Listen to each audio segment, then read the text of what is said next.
Hello, and welcome to Bridgeford Trust Company's Delivering Direction and Control podcast series. Our podcast series is designed to educate, challenge, and inspire listeners while keeping you updated on developments regarding modern trust law and powerful planning opportunities available, all in an effort to deliver direction and control to clients and their advisors. Well, everybody, this is David Warren, Chairman of the Board of Bridgeford Trust Company and co-founder here today for another episode of our what has become very successful podcast series.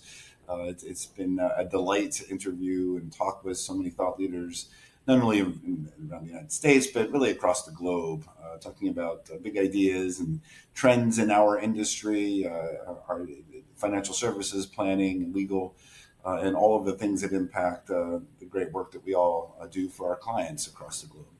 And today is a very interesting topic for me in particular, and very timely, given what we're seeing geopolitically.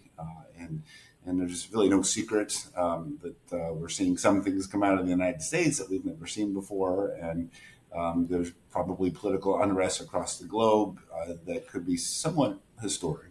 And I only lead with that to say that the services that we're going to talk about and the planning that Moe is going to describe perhaps is more important now than ever, particularly when done in conjunction with a company like Bridgeford, who of course is chartered out of South Dakota and a US-based trust company. So I have been a fan of Henley Partners for a long time. We have found ourselves at events together for many, many years. And I've always from afar kind of admired the work that they do. And recently I had the opportunity to meet Moe Soleiman, who's with us today, and he's an impressive person in his own right, and for sure a thought leader. And the topics that we're going to talk about, I think, are of particular interest to really anybody who has any particular concern about geopolitical stability, meaning the ability to look out across the worldwide jurisdiction selection and decide where to place their citizenship. And so with that, I am, again, very humbled and pleased to have Moe with us to talk about what they're doing at his company and how they're serving families. Moe's been with the company for over a year now, and he works pretty exclusively with families all over the country with the type of planning around citizenship. And with that, Moe, I'll let you say hello. And then I would love for you to define what an RBI is, because that was a little bit of a new acronym. I'm used to acronyms, but I thought first of baseball when I saw RBI, but I very quickly that's not what it was. But Moe, welcome, and please tell us a little bit about yourself. Thank you so much, David, for the introduction. And I've been an avid listener ever since I started listening to your podcast. So congratulations on that. I'm really happy to have the opportunity to join you on one of these podcasts. Just to do a quick intro on myself, my name is Moe Soleiman, and I'm a private client advisor based out of Los Angeles for Henley Partners.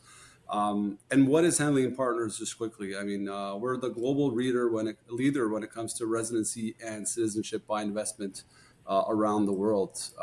We have over 65 offices around the world, including Los Angeles, where I'm based. But our first line of business really is government advisory. That's where we assist governments in creating and implementing these residency or citizenship by investment programs around the world. And our second line of business is client advisory. And like I said, we have over 65 offices around the world. That's where we assist high net worth and ultra high net worth individuals and family in obtaining residencies or citizenships around the world via investment. That being said, you mentioned RBI, and RBI is residency by investment, similarly to CBI, which is citizenship by investment. And those are the type of programs that we assist individuals in obtaining around the world. Could you draw the distinction for me? What's the difference between the two? Absolutely. So residency by investment is basically overview. You do an investment in specific countries depending on the programs. By doing that investment, you're granted residency. Residency typically gives you full rights. This includes work, live, study, access to healthcare, school. And a passport, of course, right? And no, so that's the thing. That's residency is not a passport. It's full rights. The two things you can't do is you can't vote and you don't have a passport. Now, CBIs or citizenship by investment, those are citizenship programs. So either by doing an investment or a non-refundable contribution, By doing so, then you're granted citizenship, which actually also gives you the passport and is actually permanent, right? Versus residency, which has more of a temporary type of benefits. Now, that being said, a lot of the programs are strict residency programs. Some are straight citizenship programs, but some are residency programs with a path to citizenship. So really depending on the many programs that are available around the world. Well, no, and it's such a red hot topic. And as I began our conversation, I can tell you that within the last 18 months, we have gotten the question routinely, hey, is my trust, safe in the United States, or should these assets remain in the United States, or should I even remain in the United States? And, I'm not being, unnecessarily dramatic, but we have gotten that question from some of our largest clients. And that's why I became more attracted to the work you're doing, because there's a whole new world that we can bring to our client base that says, well, there are some options, and having passports in multiple jurisdictions is again very red hot right now, and it seems like something that everybody's been talking about at STEP conferences, presentations all over the world we've been to, and every time I listen to the presentation, I learn something else. Talk to me about what your company is seeing. I mean, I have to believe you've seen a surge in activity, right? Absolutely. That's a very good point, David. Now, I want to say that it all kind of started since the pandemic. That's when we kind of started seeing a real increase in inquiries from the U.S. or, clients coming from the U.S. because during COVID, there's a lot of restrictions to U.S. citizens in terms of travel, in terms of where we could go with our passports. And that's what kind of increased the demand. Since then, it's been, more and more popular ever since I want to say November last year, which kind of coincides with the elections and so on. So we've had a great increase in requests. And I want to say that most of the people, you kind of mentioned it, most of the people that do this is really not because they necessarily want to relocate. No, most of them don't want to relocate. And what's great about these programs is that you're able to do an investment within, a certain country, get residency and citizenship without having to have a big impact on your careers, on your lives, on your kids being in schools and so on. But most of them will do it for plan B versus, a hedge versus future uncertainties, geopolitical issues. So it's really mostly for plan Bs. So let's talk about that plan B. Something that we think about a lot at Bridgeford and talk to our clients and the advisors we serve about all the time is asset protection. And I would have to believe this is one of the primary drivers for your client base. So the plan B is how do I get the asset protection that I think I have in the United States? What if the United States isn't as stable as it once was? The plan B is that, right? Trying to find asset protection, right? Talk to me about that. Yeah, no, absolutely. So a lot of clients, like you mentioned, see it as a diversification instead of having all your eggs in one basket. Well, why not kind of, move some money to another country, do an investment, get a residency and citizenship, so you get the added benefits of having rights in that specific country, but also kind of a diversification in terms of your investment. Just quickly, if I mention New Zealand, which is a great country, there's actually a lot of interest in New Zealand, especially from California due to its proximity. Yeah. But, if you were to move a few $1 million into New Zealand, into an investment into New Zealand, well, that's kind of doing an investment, asset protection, diversifying your investments, not having all the eggs in one basket, and also getting added benefits of being able to reside there indefinitely, rights, benefits, and so on. But there are different programs around the world, really depending on the client. We don't necessarily give investment advice. We're more, specifically in terms of how do I get residency. We assist with the investments and so on. But all these programs do have an investment or a contribution route that is tied into the Yeah, let's get into that in more detail because investments is pretty broad. So give us some typical examples of what satisfies the requirement of an investment, and you can use specific countries if you want as a direct example, but help define that for us. Absolutely. So mainly there's three main pathways of investment. Either a real estate investment. So some countries allow you to do a real estate investment. By doing so, you're granted either residency or citizenship, depending on the country. Some it's an investment fund, private equity investment funds, or maybe in stock market, you'd invest in a specific country, for example, in Italy, and you'd be granted residency. New Zealand has a very interesting program also within investment funds, or local businesses. If you invest into those businesses, then you'd be granted residency. If we were to talk more specifically on certain programs, and I'll mention Portugal just because that's the most popular program when it comes to U.S. citizens. They used to have a real estate route. So you were able to do a real estate purchase and then you'd get residency. About 2 years ago, they abolished the real estate route, but now it's a 500,000 euro into an investment fund. So it's an investment fund, a qualified investment fund that's tied into the Golden Visa. By doing that investment, you're granted residency. So I'm glad you mentioned the Golden Visa. Not everybody knows the definition or knows what that is. So can you define that, please, for our listeners? Absolutely. So the Golden Visa is basically another word for residency or citizenship by investment. Golden Visa versus traditional ways to get into countries where, traditional immigration ways where there's a lot of criteria to get residency within a country. A Golden Visa is a visa that you get via an investment. The great thing about these Golden Visas is that you don't have to relocate. Some have specific number of days that you have to show up per year. But as long as you maintain your investment, you get residency with full rights without having to physically be there or become a tax resident or spend 6 months out of the year there. So it's a golden visa. It's a golden entry into those countries to get residency or citizenship. Got it. I saw you within the last, I guess, year or so. The company had a big focus in Malta. What's happening in Malta? Why is that so attractive? Very good. So Malta was, as you may know, it's a small country under Italy that's part of the European Union. And Malta had a citizenship by investment program where if you did a substantial contribution to the country, you'd be granted citizenship, full citizenship in a European nation country within about a year and a half from today. So it's a very straightforward, pretty fast process into getting EU citizenship. Now, back in April, the government decided to abolish that pathway, but they have since come back with the citizenship by merit program that's somewhat similar. But now if your profile actually qualifies into, depending on the criteria, if you have a good profile, you'd be able to do a contribution to specific projects within the country. So they would align you with, your background, your career, your expertise. And by doing a specific contribution to a specific project, then you'd be granted citizenship by merit. So it's a non-refundable contribution. So we shouldn't mistake it as an investment. It's a non-refundable contribution to a specific project in Malta, which would grant you citizenship by merit. But of course, the returns on your investments are quite big because you do get citizenship.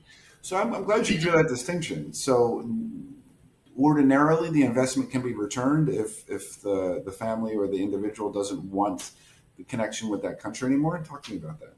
Absolutely. So most of the programs allow an investment, and the investment typically has to be held for 5 years. I mean, that's a general assumption, but most of the programs require you to maintain the investment during your residency period. Okay. Some have a minimum 5 years hold period for your investment.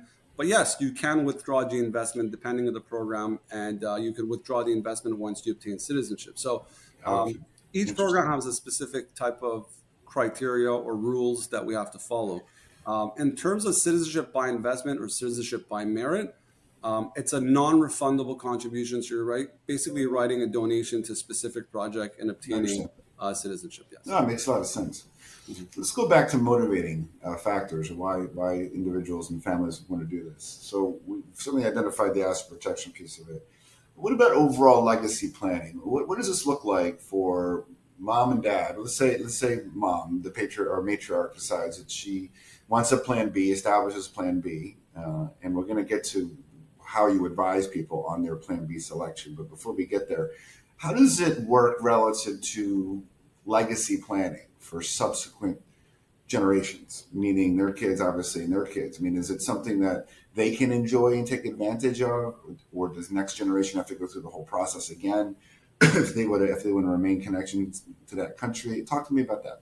Absolutely. So mainly a great advantage of citizenship versus residency is that it's passed on to future generations, right? And if you're getting a European citizenship like Malta, that's transferred over to future generation. And that's to answer your question. That's really the big return on investment, is that it's legacy planning. The kids or the grandchildren will be able to have the freedom and flexibility to go anywhere in the 27 EU countries. So that's where if your main goal is not just a plan B, but legacy planning and future generations. And that's what mainly drives our clients. Yes, it's a plan B, but it's future generations also. And then citizenship is what becomes the main goal in that situation. Well, I also would imagine a tax play too, a fully legitimate and transparent tax play. In certain circumstances, I would suppose, based on the jurisdiction and the totality of the circumstances, as lawyers like to say. But how much is that a motivator, and how much does that go into the advice you're giving to families? Yeah, absolutely. And it's very important to say that I'm not a tax specialist and I don't give tax, advice. But what I'll say is that as for U.S. citizens, I mean, we're taxed on our global income regardless. Although on the business end for clients, that have businesses across different countries, across different jurisdictions, there's definitely a benefit there. But in terms of taxes and kind of avoiding taxes, that's definitely not in play when it comes to residency or citizenship by investment. Got it. So we've identified really 3 or 4 main areas as to why people are considering this. Generally speaking, a plan B, just to have a place to go just in case. Some real tax potential planning, powerful potential tax planning, asset protection, of course. And maybe I would have thrown another one in there, just the flexibility, which I guess goes to plan B a little bit. But, the idea that you can have that kind of flexibility. And I've heard it said by some planners, some lawyers that I listen to, that it is now advisable to have multiple passports around the world for various reasons. So how do you advise on that point? No, absolutely. So I like to say it as in just diversification instead of just like our investments, how we get advised on diversifying our investments into different investment routes. It's important to diversify our residencies and citizenship portfolio to give ourselves options that in case in the future I needed to go at X country, well, I'm able to do so and I'm not kind of limited to my travel or to my residencies. Added to that, also in terms of plan B, a lot of people kind of like to spend a significant amount of time in, a specific country in Europe. So they look at it, why not prepare for that when eventually I will be retiring or I'll be slowing down. And I do want to spend a lot of more time, for example, in Italy. Well, I could have a status and not necessarily have to go there and be limited as a U.S. tourist, for example, right? So that's an additional reason why, other than plan Bs, maybe just for future opportunities also. Makes a lot of sense. As you're talking, I'm thinking of the reverse. You said you have 65 or so offices around the world. How much do you engage in the conversation for international families who want to come to the United States for the same reasons, right? And I don't mean to interrupt you because, up until November, we'll use your demarcation of time. It was sort of unassailable that the United States was a tax haven, a privacy haven, asset protection haven, and where families wanted to be. In my experience recently in London and Europe within the last 2 months, it's not generally considered to be true at the moment, or at least as true as it was 20 months ago. But yet there are and still is an appetite for families around the world to come to the United States. So I didn't mean to interrupt you. So talk to me about what you're seeing there and your services to support. No, absolutely. I mean, me being based in the U.S., I only see people that are looking to get, residency or citizenship outside, but we have, a global presence. And the United States remains one of the most popular, if not the most popular place where people want to come, right? It's the American dream. So we do have a lot of people that want to come into the U.S. So specifically in the U.S., as I said, it's mostly for plan Bs for future generations. Outside of the U.S., our clients that are looking for second residency or citizenships or entry into the U.S., it's really because they want, business opportunities in the U.S. They want global mobility. So if you're, example, a national of a country where your passport doesn't allow you to travel to the U.S. or to Europe, those are the main driving factors behind it, for business reasons, for future families as well, but also for global mobility and obtaining a U.S. passport. Absolutely. So here's a touchy question, but one that has to be asked. Given the United States' recent posture on immigration and what we're all seeing is happening in the United States, how has that impacted the conversation in terms of, I don't say necessarily the desire to come, because I think there's always going to be a desire to be in the United States. It's more, I guess, the focus on the mechanics of making sure it's done properly, right? So that means your company's services become even more vital just given, the tone and tenor right now in the United States.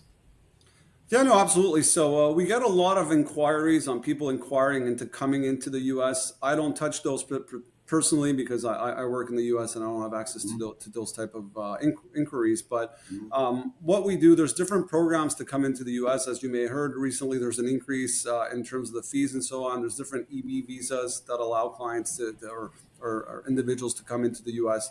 And those are still extremely popular. Of course, maybe due to certain politics, maybe there's a negative view on the current U.S. Political atmosphere, maybe, but the U.S. remains. I mean, it's the global leader. It's the strongest country, the strongest economy, and that forever will be a very popular destination. What we offer from the U.S. standpoint is, we're not offering clients to run away, to pack up and run away, and that's definitely not what we want to encourage. But we're giving them an option, a plan B, diversification, to give themselves options in case in the future they needed to, they'd have that plan B in hand and they'd be able to move. Because usually when we decide to do it, it's usually too late. So it's always good to work on it beforehand, right? Yeah, no, I agree. And this is why I was looking forward to our conversation. I mean, the reality is we just can't skirt around these issues, right? I mean, it's a reality that the U.S. position on immigration's changed pretty dramatically. Whether anybody agrees with it or disagrees with it isn't the point. We can agree that it's changed. And same thing in terms of perception of the United States globally has really changed for sure. And it's not even anecdotal at this point. Mm-hmm. So you're sitting in your office in Los Angeles and somebody comes to you and says, thinking about Plan B for all the reasons we've already discussed, where do you go in terms of the education? Do you have top 3 jurisdictions that you like to talk about? What's the driving factor for your recommendation as to where they should go for their Plan B or maybe multiple Plan Bs? Absolutely. That's a very good question. So we get on a call or we meet with clients in person. We'll kind of understand what their background, what their goals are, family situation, kids, ages of the kids, because some of the programs have limitations on ages and so on. Are there specific countries that they're comfortable with, that they're visited? And when we really understand the family situation, what their goals, what their priorities, the timelines, the amounts that they're actually comfortable in investing, then we'll kind of pinpoint 2 or 3 of the most suitable programs for them, and we'll advise them on what would make most sense for them and for their families. So that's how we typically work. Usually coming from the U.S., I mean, I'll say most of them want Europe just because they've visited often, because Europe's a great place, specific countries in Europe. We're seeing a lot of potential or a lot of attraction to New Zealand just because of the proximity to California. But that's generally the rule. We'll sit down, we'll kind of understand what their situation is. And sometimes we'll get on a conversation, Dave, and we'll see that they've actually excelled in the specific field. And some of which we didn't touch on is some countries have a global talent visa, meaning if you've excelled in your field, if you've achieved something specific, or if you've gotten awards, and it doesn't have to be a Nobel Prize, but something significant, the bar's pretty high, then you'd be granted residency for yourself and your whole family in a specific country without even having to do an investment. And that makes sense. I mean, every country wants to attract the best and brightest, right? So that makes a lot of sense to me. Makes a lot of sense. So it's very advisory is what you're telling me. It's very situational. There's no one size cookie cutter answer for each family, which is why your job is so essential to understand what's motivating and the time frame. And that's another thing. I mean, I guess the time frame is really predicated country by country, right? So it's a matter of what is it generally, I suppose. I mean, if I were to say to you, hey, I want my Plan B and I want it now, what's the quickest Plan B solution could you offer somebody like me? I'll say within 6 months to about anywhere to 2.5 to 3 years in terms of processing times, really depending on the program. Some of the Caribbean countries offer a straight citizenship path within, if we were to start today, within 6 to 7 months, you'd have a second passport for one of these countries. Some countries around the world have similar programs also. Really depends, but as quick as 6 months would be my answer, yes. Absolutely. No, it's very helpful. I think for those listening, this isn't doesn't have to be a multiple year process to get your proverbial Plan B in place. Well, I think another aspect that I love about this whole conversation is how it really congeals well with just cross-border planning generally. And at Bridgeford, we're involved with lots of that. Typically, it's families wanting to come into the United States. And even though there is this appetite for families to go and get multiple jurisdiction or multiple touch points with other countries. They can still, though, maintain their trust in the United States, and that is unaffected. And in fact, there could be some tax benefits by virtue of keeping a trust in the United States and having somebody be a resident of another country. So I think the planning opportunities between and among you and I and our firms is really interesting. And for me, it's exciting to be able to have this conversation and say, look, there's multiple ways to look at this. I mean, if we're going to say the word chaos, that's in many respects what people think we're dealing with right now, with some chaos and some aspects of political reality globally that we didn't anticipate. And I'm always a big believer, and I've been taking to saying this a lot lately, and it's a U2 quote, but it's, uncertainty can be a guiding light, and don't get paralyzed. Uncertainty is a call to action, and sometimes it's the uncertainty that propels you into a better solution than you otherwise would have found, but for being uncertain and uncomfortable, because there's a lot of people uncomfortable. So our ability to find ways to serve families together across the globe is very exciting, and I appreciate you taking time to talk to us about this. No, it's my pleasure, and definitely great opportunities and partnerships that we could work out together. But that being said, what I like to advise clients or people in general, if you've been thinking about it for the last few years and if you've been wanting to do it, because they never get any easier or any cheaper along the way, right? They always make them harder and more expensive or a larger investment. So if you are thinking about it, we'd love to get on a call and discuss the opportunities for yourself and your family. No, that's a great point, and really a great way to wrap this up today.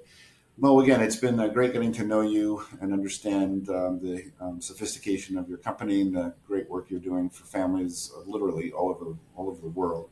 I look forward to a lot of opportunities to partner in the future. For those of you listening and watching, Mo's information will be attached here. If there's any question or any interest in the Plan B, please reach out to Mo directly, and I know he'll point you in the right direction. So once again, Mo, I'll let you offer any final words before we go. No, so thank you so much for the opportunity. I look forward to hearing from people. And again, we mentioned Plan Bs. There's Plan Bs, Plan Cs, Plan Ds. So we're always open to advising our clients.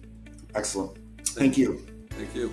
Thanks again for listening to Bridgeford Trust Company's Delivering Direction and Control podcast series.